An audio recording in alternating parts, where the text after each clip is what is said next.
আজকের কিছু দুঃখের কথা আমি তোমাদেরকে বলতে চাইছি। এই যে ঠাকুমা, ইনি অত্যাধিক বয়স্ক মানুষ। দুঃখজনক ওনার সাথে ঘটনা ঘটেছে। সবার ফার্স্টে আমি বলি, আমার নাম সঞ্জয় দাস, আমার বাড়ি পশ্চিম মেদিনীপুর। আমার ভিডিওগুলো যদি আপনাদের ভালো লাগে, প্লিজ আপনারা ভিডিওগুলো একটু দেখবেন। ভিডিওগুলো দেখার পর একটু লাইক, কমেন্ট, একটু শেয়ার করবেন। আপনারা যদি আমার পাশে থাকেন, অবশ্যই আমি এই আমার দিদা ঠাকুমাদের পাশে থাকতে পারবো।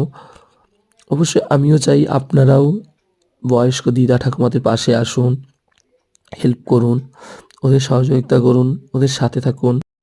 দেখুন, পৃথিবীতে আমরা কেউ কারো না, কিছুটা মায়া, কিছুটা অভিনয়। এই দুদিনের পৃথিবীতে আমরা শুধুই একটা অতিথি। অতিথি হিসাবে এসেছি, আবার চলে যাব। পৃথিবীতে মায়ের করুণা অনেক বেশি। একটা মা ছোট থেকে একটা বাচ্চাকে বড় করতে গেলে তার সর্বস্বটা দিতে হয়। সেই মাকেই আমরা কি করি, বয়সকালে বৃদ্ধাশ্রম, তাকে অত্যাচার করে বাড়ি থেকে বের করিয়ে দিই। অনেকেই অনেকের ছেলেরা তাদের বাবা মাকে মারে, ধরে, দিয়ে রাস্তায় বের করিয়ে দেয়।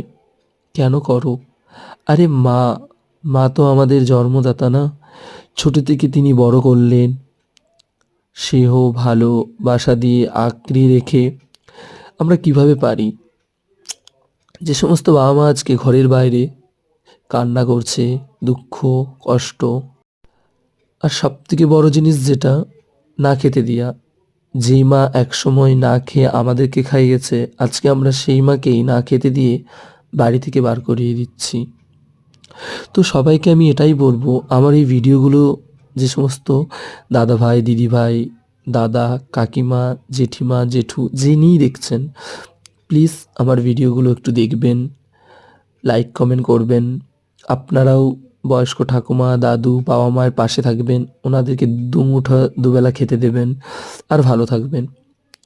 তোমাদের কাছে এটাই আমার আবদার, একটা ভাই হিসাবে, যে কেউ কোনোদিন মাকে অবহেলা করো না। আর গরিব ঠাকুমা দাদুদেরকে দেখতে পেলে প্লিজ তোমরা একটু তাদের পাশে থেকো, সাথে থেকো, আর আমার সাথে থেকো, পাশে থেকো। আমার ভিডিওগুলো সাবস্ক্রাইব করে দিও।